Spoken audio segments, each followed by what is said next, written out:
10 normal things INFJs are not interested in.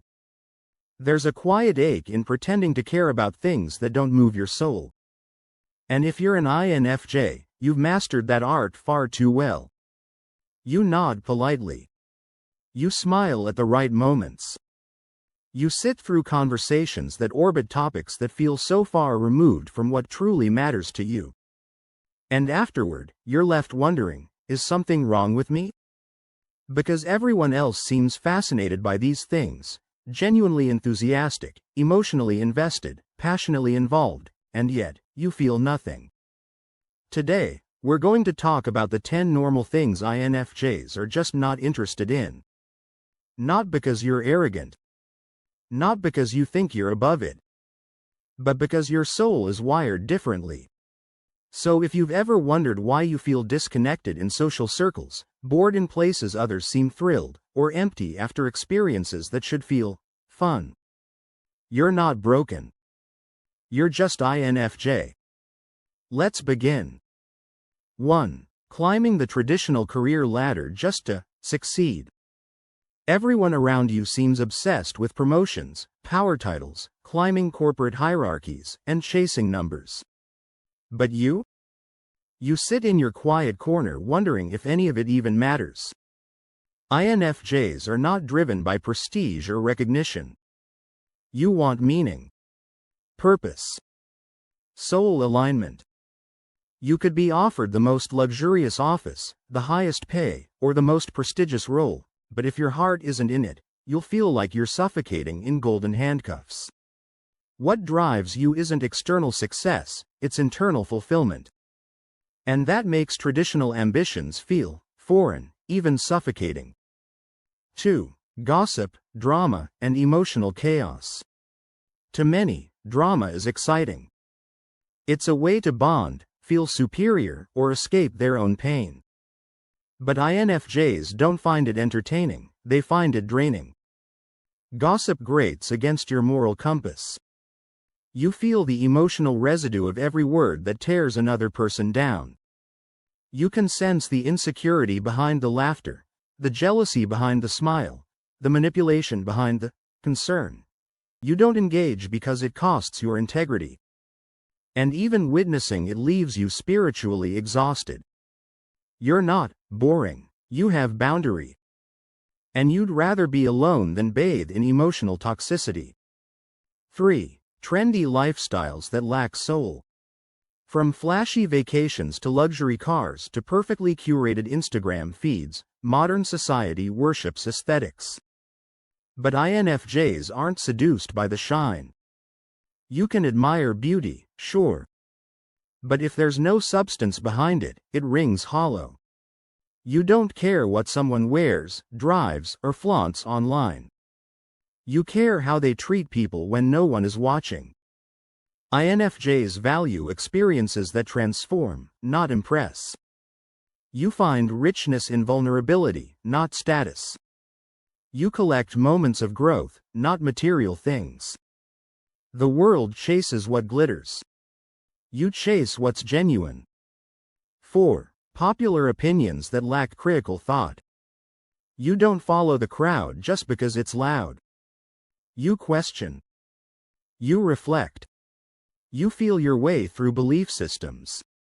So when others adopt popular opinions without understanding them, because it's trendy, convenient, or socially approved, it unsettles you.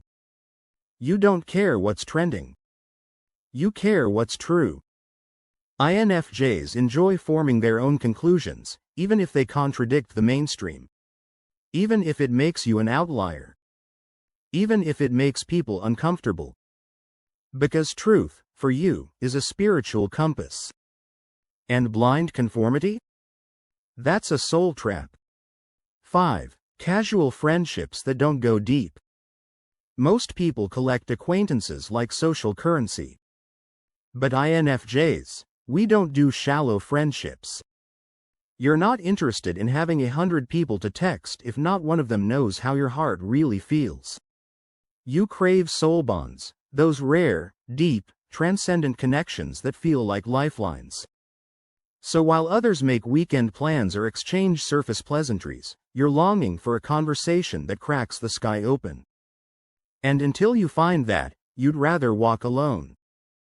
Because being alone is peaceful.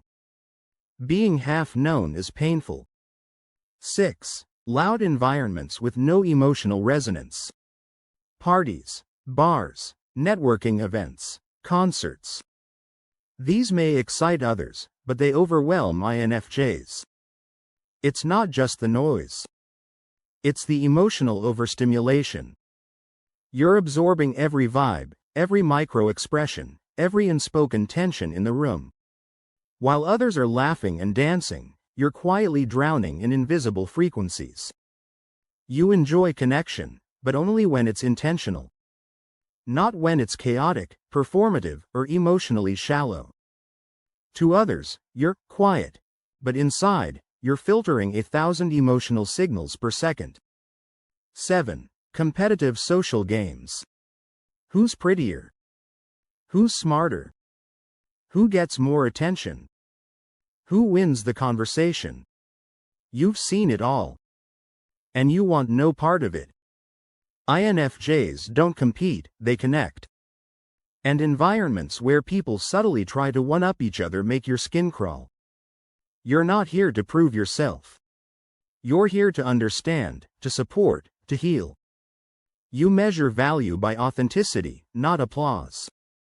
And any space that values performance over presence is a space that INFJs slowly slip away from, emotionally first, physically later. 8. Constant socializing without meaningful purpose. You're not antisocial. You're selectively social. While others may thrive in constant interaction, INFJs get emotionally depleted if a connection lacks authenticity or sole purpose. You need recovery time, to process, to reflect, to recharge. You enjoy people, but only when you can be fully present. When the space is emotionally safe, the conversation is meaningful, and the energy exchange is mutual. So no, you don't want to go out every weekend. And no, you don't feel guilty about that. Because your solitude isn't a retreat from life. It's a return to yourself. 9. Doing things just because. That's what everyone does. This might be the biggest one of all. You're not interested in traditions, trends, or timelines that are followed blindly. Just because people go to college at 18, get married by 30, buy a house by 35, or retire by 65, doesn't mean you have to. INFJs need life to feel intentional. You'll forge your own path, even if it means misunderstanding, judgment, or walking alone. You've always questioned the script. You've always felt like something about it didn't fit. And that's because it wasn't written for someone like you. You're here to live aligned, not obedient. You're here to honor your soul, not your social image. And that, INFJ, is why you're not interested in what everyone else blindly follows. So, if you've spent years wondering, why don't I care about what everyone else seems to love? Why do I feel disconnected from things that should be exciting? Why do I find more joy in silence than in celebrations? The answer is simple. Because you are INFJ. You weren't built to fit. You were born to feel. And in a world that's obsessed with stimulation, performance, and popularity, you've been gifted something rare. The ability to choose substance over show, truth over trend, and soul over surface. You're not disinterested in life. You're just disinterested in the versions of life that feel hollow. And that, INFJ, is your silent rebellion. Your sacred defiance. Your quiet strength. Let others chase what's loud. You keep listening for what's real. 10. Small talk and surface-level chatter. Let's end with the obvious. Small talk is the equivalent of emotional static for you. As an INFJ, you're not just uninterested in surface-level conversations. You're repelled by them. It's not because you don't care about people. In fact, it's the opposite. You care too much to waste your energy talking about the weather, the weekend, or what someone bought at the store. You crave depth. The kind of conversations that expose souls, that heal hearts, that hold space for raw truths. So when you find yourself surrounded by hollow words and shallow exchanges, it's not that you're antisocial, you're just emotionally underfed. If this video spoke to your INFJ soul, subscribe and join a space where your depth is not only accepted, but celebrated. Tell me in the comments, what's a normal thing you've never understood the hype about? You might be surprised how many INFJs feel the same way. Because this is your home. And here, you'll never have to pretend. Until next time, stay rooted. Stay rare. Stay INFJ.